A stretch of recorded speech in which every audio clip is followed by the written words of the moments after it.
نحمدہ ونصلی علی رسولہ الکریم اما بعد۔ ایک اہم معاملہ جس کی طرف درسقرآن.com کی انتظامیہ نے متوجہ فرمایا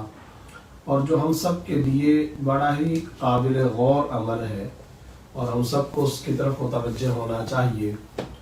اور وہ اہم معاملہ یہ ہے کہ پچھلا سال جو حال ہی کے اندر گزرا ہے یعنی 2020، یہ ٹائم اور یہ سال ایسا گزرا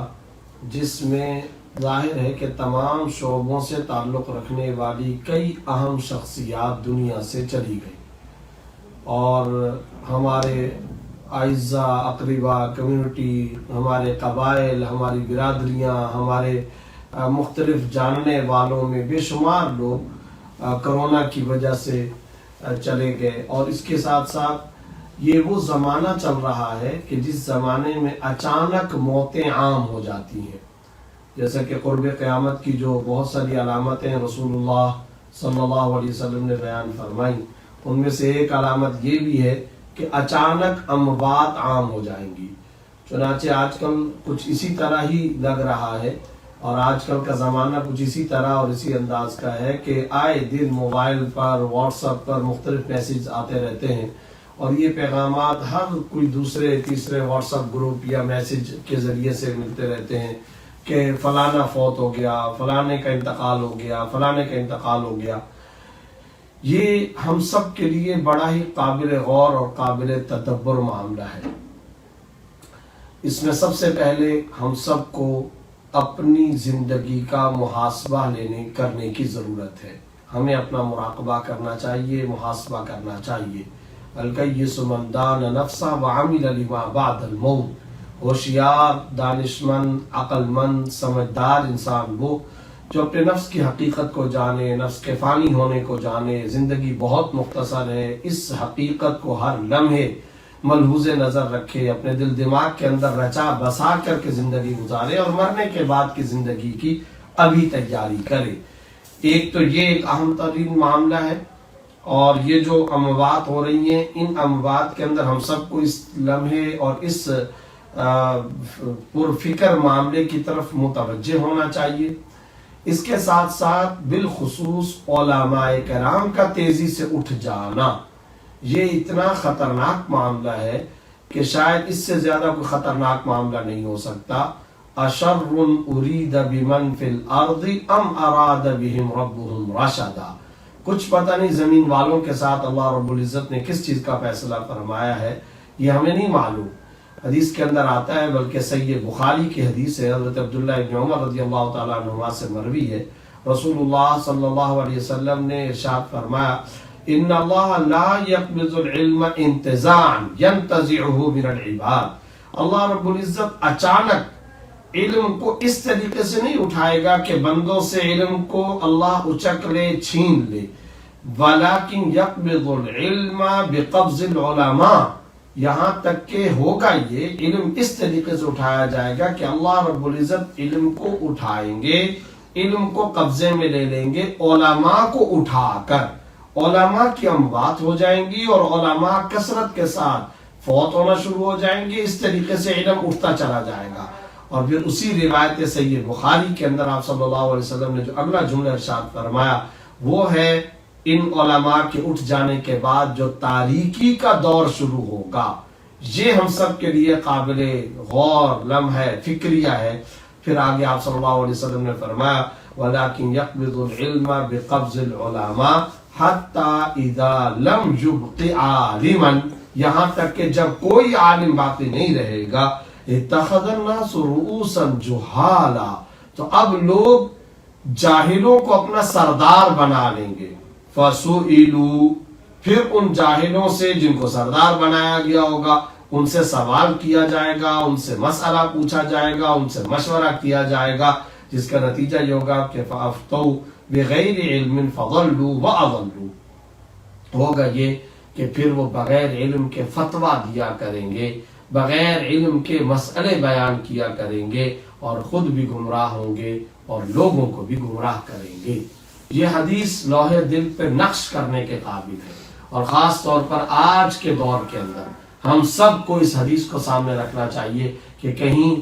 یہ وہ خطرناک دور اور زمانہ تو نہیں کہ اللہ رب العزت علماء کو اٹھا رہے اور علم کو اس انداز کے اندر اللہ تعالیٰ قبضے میں لے رہے اور اٹھا رہے ہیں۔ ایک بات یہاں ضرور ذہن میں رکھنی چاہیے، بعض لوگ یہ سوچ سکتے ہیں کہ جناب یہ تو علم کا ٹیکنالوجی کا دور ہے، اور بعض لوگوں کے دل دماغ کے اندر یہ بات آتی ہے کہ جناب یہ تو گوگل کا زمانہ ہے، انٹرنیٹ کا زمانہ ہے، مختلف سرچ انجن موجود ہیں اور ہم ایک سمارٹ فون کی مدد سے بھی بہت کچھ کو دیکھ سکتے ہیں، جانچ پڑتال کر سکتے ہیں۔ یہ چیز جو آج کل علم اس انداز کے اندر پھیل گیا، اس کو بھی آپ صلی اللہ علیہ وسلم نے بیان فرمایا اور اس کو بھی قرب قیامت کی علامت قرار دیا کہ یفش العلم، علم پھیل جائے گا۔ آج کوئی عالم یا کوئی آدمی بات کرتا ہے تو سامنے بیٹھا ہوا میرا نوجوان بھائی وہ باقاعدہ موبائل کے اندر، اسمارٹ فون کے اندر گوگل پہ جا کر کے اس حدیث کا چیپٹر، ورس نمبر، حدیث نمبر کہاں کوڈ کی گئی ہے، کس انداز میں کوڈ کی گئی، اس کو فوراً دیکھ لیتا ہے۔ لیکن یاد رکھیے صحیح بخاری کے اندر جس حدیث کا میں تذکرہ کر رہا ہوں، عبداللہ ابن عمر رضی اللہ تعالیٰ عنہما سے جو روایت مروی ہے کہ ان اللہ لا يقبض العلم انتزاعا ينتزعه من العباد ولكن يقبض العلم بقبض العلماء حتى اذا لم يبق عالما اتخذ الناس رؤوسا جهالا۔ اس روایت کے اندر الحدیث، اس روایت کے اندر جس علم کا تذکرہ ہے وہ یہ معلومات والی بات نہیں ہے، یہ معلومات ہے، نالج ہے، جنرل نالج اس کو آپ کہہ دیں، یا یہ فگرز ہیں جن کو کہ ہم آپس میں تبادلہ خیال کے اندر پیش کرتے ہیں۔ اس حدیث صحیح بخاری کے اندر اس علم کا تذکرہ نہیں، بلکہ وہ علم جس کے ساتھ دو چیزیں لگی ہوئی ہوں، ایک علم اور اس کے ساتھ ساتھ عمل، اور اس کے ساتھ ساتھ دوسری چیز دعوت، یعنی علم عمل کے ساتھ، کیونکہ العلم بلا عمل کالجسد بلا روح، بلا عمل، بغیر عمل کے علم ایسا ہی ہے جیسا کہ بغیر روح کے جسم، بغیر روح کے ڈھانچہ، خاکہ، ایک پتلا، جسد، جسم، باڈی، اب وہ بغیر روح کے اس باڈی کا کیا فائدہ ہے؟ اسی طریقے سے یاد رکھیے جس علم کا آپ صلی اللہ علیہ وسلم نے تذکرہ فرمایا، العلم مخافت اللہ، یہ اللہ کا خوف، انما یخشی اللہ من عبادہ العلماء، خشیت خدا بندی، اللہ کی معرفت کا کے قرب کا ذریعہ بندوں کو کل ما یتقرب بہ الی اللہ سبحانہ وتعالی، ہر وہ چیز جس کے ذریعے سے اللہ کا قرب حاصل کیا جا سکے، یصلح بین الناس، لوگوں کے درمیان میں اصلاح، لوگوں کے درمیان میں ملاپ، جوڑ توڑ نہیں، اور پھر ساتھ ہی ساتھ وہ علم جس کی روح، جس کا مغز، جس کا فلسفہ یہ ہے کہ وہ بندوں کو اپنے خالق سے اور اللہ سے ملا دیتا ہے۔ یہ جو حقیقی علم ہوتا ہے وہ نالج والا نہیں، معلومات والا نہیں، وہ فگر والا نہیں، جس کے اندر کے آج کل کے کئی سارے دانش جس میں عمل کی کوئی روح نہیں ہوتی، یعنی اللہ بچائے ایسے بھی لوگوں کو دیکھنے کا موقع ملا کہ رمضان کے دن ہے اور کسی یونیورسٹی کے اندر ہم گئے اور وہ یونیورسٹی کا کے دفتر کے اندر یا کسی کمرے میں ایک صاحب بیٹھے ہوئے اور وہ روزے کے زمانے میں، رمضان میں، دوپہر کے وقت میں وہ مضمون لکھ رہے ہیں، اور مضمون روزے کے فلسفے پر، اور ساتھ ہی ساتھ سگریٹ کے کش لگا رہے ہیں۔ اسے کیا کہا جائے گا؟ کیا یہ حقیقی علم ہے؟ بے روزے دار ہو کر کے روزے کے فلسفے پر وہ تبصرہ لکھ رہا ہے۔ یہ کون سا علم ہے؟ اس کو نالج کہہ سکتے ہیں، اس کو ہنر کہہ سکتے ہیں، اس کو فن کہہ سکتے ہیں، اس کو آپ کچھ فگرز کی معلومات کہہ سکتے ہیں۔ یہ کچھ معلومات ضرور ہوں گی، کچھ نقوش انہوں نے پڑھ لیے ہوں گے، لیکن وہ نقوش جو نفوس کے اندر جا کر کے شرائط کر جائیں، وہ اسباب جو رب الارباب کی طرف لے کر کے چلے جائیں، اور وہ حقیقی علم جس کا قرآن و حدیث میں جا بجا تذکرہ ہے، جس میں نصیحت ہوتی ہے، خیر خواہی ہوتی ہے، بندوں کو خدا کے ساتھ ملانا ہوتا ہے، وہ علم اللہ رب العزت اس طریقے سے اٹھاتے ہیں اور اٹھا رہے ہیں کہ بندوں میں سے علماء کو، اہل علم و دانش کو اللہ تعالیٰ اٹھاتے چلے جا رہے ہیں۔ یہ ہم سب کے لیے نہایت ہی لمحہ فکریہ ہے۔ علماء کا اس طریقے سے تیزی سے اٹھتے چلے جانا ہم سب کے لیے بہت ہی قابل غور معاملہ ہے، ڈرنا چاہیے ہمیں۔ پھر ایسا نہ ہو کہ وہ جو آگے والا معاملہ آ رہا ہے کہ فَسُئِلُوا فَأَفْتَوْا بِغَيْرِ عِلْمٍ فَضَلُّوا وَأَضَلُّوا، کہ بغیر علم کے لوگ پھر آئی تھنک، میں یہ سمجھتا ہوں، my opinion is in this subject is that, میری رائے، میری پرسنل اوپینین، میرا ذہن، میرا نقطہ نظر، میری اوپینین یہ ہے، تو یہ کیا ہے؟ قرآن و سنت کی روشنی کے اندر جو علم ہوتا ہے وہ ہوتا ہے اصل کے اندر معتبر، اور وہ ہے حقیقی علم۔ اور اس حدیث کے اندر بھی انہی علماء کا تذکرہ ہے، اہل اللہ کا تذکرہ ہے، اور وہ فقہا جو فقہا کے ساتھ ساتھ شاور الفقہا العابدین، ان فقہا سے مشورہ کرو جو فقہا بھی ہوں ساتھ میں عبادت گزار بھی ہوں، تقوی اور خوف خدا جن کی طبیعت ہو، عادت اس انداز کے اندر تعمیر ہو کہ عبادت بالآخر عادت کے اندر تبدیل ہو جائے، وہ جو حقیقی علماء ہوتے ہیں ان کا تذکرہ ہے۔ حال ہی کے اندر حضرت مولانا مفتی مزمل حسین کاکڑیا صاحب رحمۃ اللہ علیہ وہ بھی داغ مفارقت دے گئے، اللہ رب العزت نے ان سے بہت بڑا کام دیا، اور سینکڑوں کی تعداد میں ان کے قائم کردہ اقرا روضۃ الاطفال کی برانچیں ملک بھر کے اندر کام کر رہی ہیں، اور اگر کہا جائے تو مبالغہ نہیں ہوگا کہ لاکھوں کی تعداد میں مسلمانوں کی آل اولاد نے ان کے قائم کردہ ادارے اقرا روضۃ الاطفال سے قرآن کریم کی تعلیم حاصل کی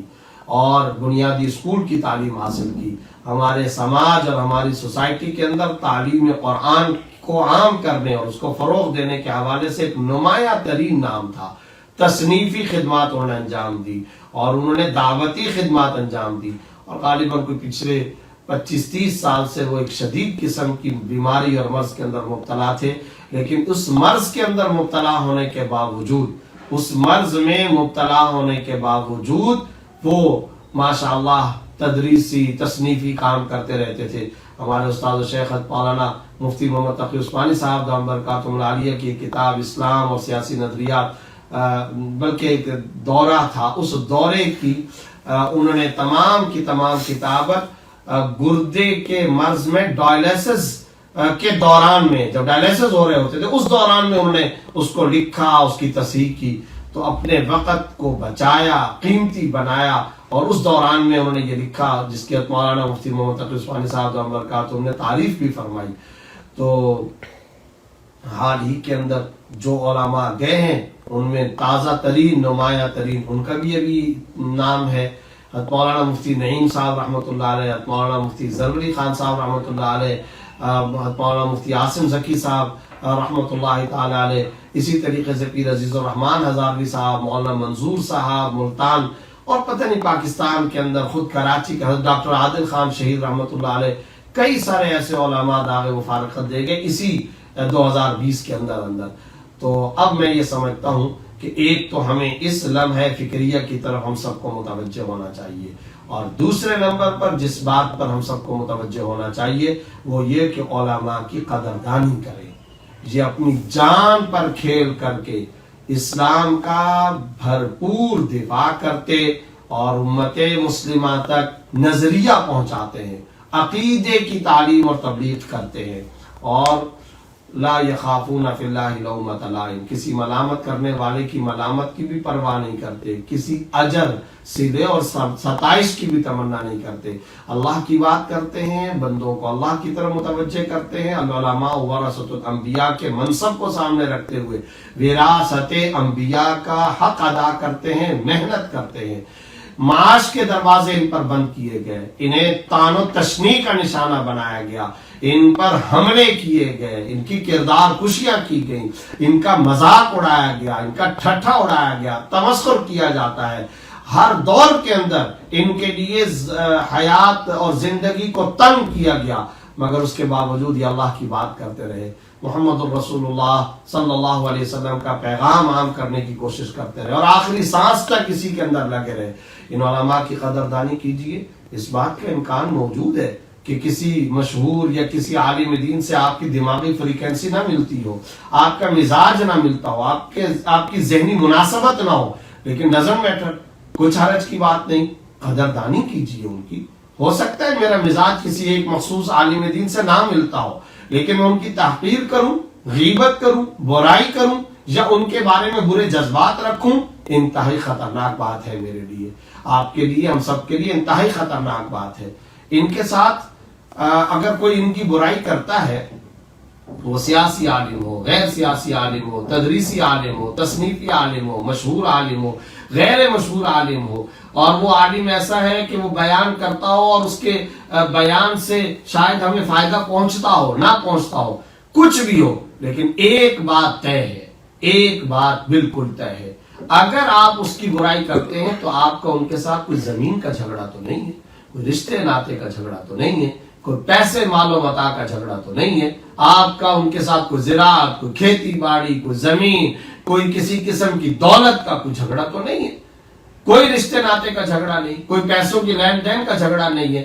تو کس بنیاد پر آپ ان کی مخالفت کرتے ہیں؟ کس بنیاد پر ہم ان کی قدر کے اندر کمی کرتے ہیں؟ صرف اور صرف ان کا تو ایک ہی معاملہ ہے، وہ اللہ اور اس کے رسول صلی اللہ علیہ وسلم کی بات کرتے ہیں، دین کی بات کرتے ہیں، وَمَنْ أَحْسَنُ قَوْلًا مِّمَّنْ دَعَا إِلَى اللَّهِ وَعَمِلَ صَالِحًا وَقَالَ إِنَّنِي مِنَ الْمُسْلِمِينَ۔ اس سے زیادہ اچھی بات کس کی ہو سکتی ہے؟ جو لوگوں کو اللہ کی طرف بلاتا ہو اور کہتا ہوں کہ میں تابع فرمان مسلمان بن کر زندگی گزارنا چاہتا ہوں،